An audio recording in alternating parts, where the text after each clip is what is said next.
गुजर बकरवाल और पहाड़ी कम्युनिटी के लोगों के लिए एक बड़ी खबर है। जम्मू कश्मीर की एडमिनिस्ट्रेटिव काउंसिल की जानिब से 10% का जो कोटा है वो पहाड़ी एथनिक ट्राइब, गदा ब्राह्मण, पहाड़ी ट्राइब और कोलीज को दे दिया गया है। और ये 10% सेपरेट कोटा है। और जो पहले से ही ट्राइब्स हैं यानी कि गुजर बकरवाल हैं, उनका अंडर एसटी कैटेगरी अपना 10% जो कोटा है वो बिल्कुल महदूद रहेगा। एडमिनिस्ट्रेटिव काउंसिल ने अप्रूव किया है जम्मू कश्मीर रिजर्वेशन रूल्स 2005 में जो अमेंडमेंट की है, तरमीम की है। और इसी हवाले से एडमिनिस्ट्रेटिव काउंसिल की जो मीटिंग थी उसके जो हेड थे लेफ्टिनेंट गवर्नर श्री मनोज सिन्हा साहब, उन्होंने अप्रूव किया है और प्रपोजल को जो है वो सोशल वेलफेयर डिपार्टमेंट को भेजा है। Jammu Kashmir reservation rules 2005 in light of Jammu Kashmir reservation amendment act 2003 date 15/12/2003 का जो कॉन्स्टिट्यूशन है Jammu Kashmir ST order amendment act 2014 और Jammu Kashmir ST order amendment act 2014 को मद्देनजर रखते हुए जो है वो socially educationally backward class commission की वो एक रिपोर्ट जो गवर्नमेंट ऑर्डर नंबर 2030 JKLD 2020 की है, डेट 19/3/2020 की है, उसे जो है वो राजीव राय भटनागर जो एडवाइज़र हैं लेफ्टिनेंट गवर्नर के, और अतल डल्लू जो चीफ सेक्रेटरी हैं जम्मू कश्मीर के, मनदीप कुमार जो प्रिंसिपल सेक्रेटरी हैं लेफ्टिनेंट गवर्नर के, जो इस मीटिंग का हिस्सा हैं, इन्होंने इस मीटिंग के अंदर बाकायदा तौर के ऊपर काउंसिल ने अप्रूव करते हुए पहाड़ी एथनिक ग्रुप हो, पाडरी ट्राइब हो या कोलीज या गदा ब्राह्मण हो, जो वो हैं उनका अपना 10% का रिजर्वेशन जो है वो दे दिया गया है। अब जो ओवरऑल रिजर्वेशन है वो एसटी का 20% है, यानी कि जिसमें 10% रिजर्वेशन जो है वो न्यूली एडेड ट्राइब्स हैं और 10% एग्जिस्टिंग ट्राइब्स हैं।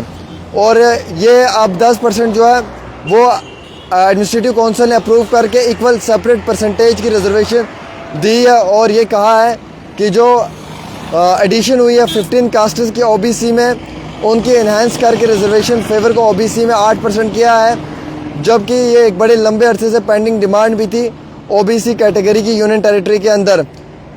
इन्होंने जो है वो अप्रूव किया है और चेंज किया है यहाँ पे कई सारी कास्ट्स को लेकर इस कमीशन ने। और इसमें जो है वो मुकम्मल तौर के ऊपर अब मैं आपको ये बताना चाहूँगा कि 10% पहाड़ी कबीले के लोगों का है और 10% गुजर बकरवाल लोगों का है, यानी कि 10% गुजर बकरवाल कबीले के लोगों का अधिकार और 10% जो है पहाड़ी कबीले के लोगों का अधिकार। दोनों कौमों का अलग अलग जो है वो इसमें बाकायदा तौर के ऊपर रखा गया है, यानी कि पहाड़ी 10% अलग हैं और गुजर बकरवाल 10% अलग हैं।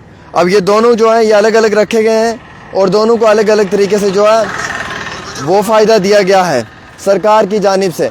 लिहाजा करके मैं आपको ये बताना चाहूँगा कि एक बड़ी लंबी मांग थी पहाड़ी ट्राइब्स की, वो डिमांड कर रहे थे कि उन्हें उनका अधिकार मिलना चाहिए। मरकज़ी सरकार ने इस साल जो है वो सेशन के दौरान में इस बिल को पास किया पार्लियामेंट के अंदर और यकीनन तौर पर पहाड़ी कबीले के लोगों को उनका अधिकार दे दिया है। अधिकार को मिलते ही जो है वो अब पहाड़ी कबीले के लोग इंतहाई बहुत खुश हैं और उनका ये मानना है कि जम्मू कश्मीर के अंदर उन्हें जो है वो अधिकार भी दिया जाएगा। अब जल्दी से जल्दी जो है वो इनके सर्टिफिकेट्स भी बनना शुरू हो जाएंगे।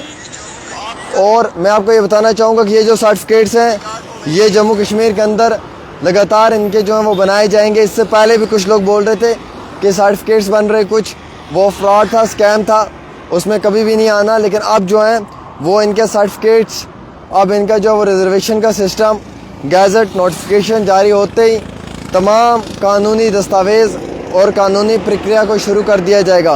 वंस अगेन पहाड़ी कबीले के लोगों को मुबारक है कि उन्हें 10% अपना सेपरेट कोटा मिला है और उन्हें उनका अधिकार जो है वो सरकार ने दे दिया है। एक लंबे अरसे से उनकी डिमांड थी जिसे मरकज़ी सरकार ने पूरा किया है।